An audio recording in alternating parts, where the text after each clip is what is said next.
malo vaše pažnje. Dobra večer, da vas pozdravim. U ime Artičoka, moje ime je Mari. Dobrodošli na treći Split, drugi put u Artičoka. Tu smo se skupili sa našim gostima, sa našom ekipom iz udruge Syndrome Down 21. To je naša ekipa večeras koji će nama pomoći u posluživanju vaših večera. Volu nastupat, volu pjevat, volu razgovarati, raditi. Oni su jako radišni, samo ih treba uputiti.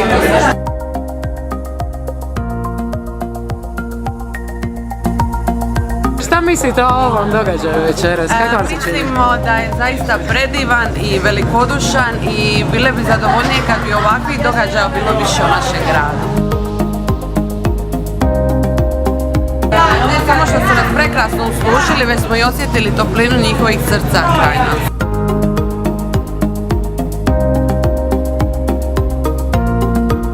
A vi ste kuvarice ili konobarice, šta?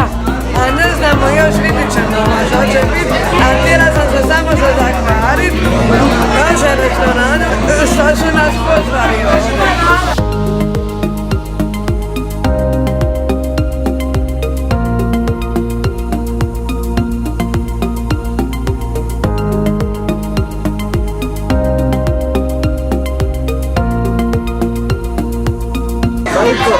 Ima puno cura. Cura? A tebi se sviđaju cure? Da. Hoćeš koju lovi večeras? Hoću. It's really amazing. I love that they're bringing this in and trying to integrate something unique into the environments and restaurants and the community. So, bravo to the organisation.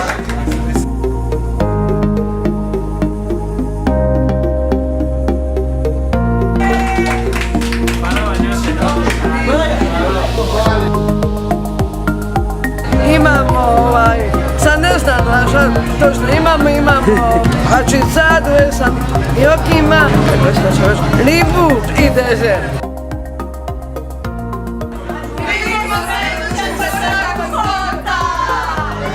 Pozivam vas 12.4.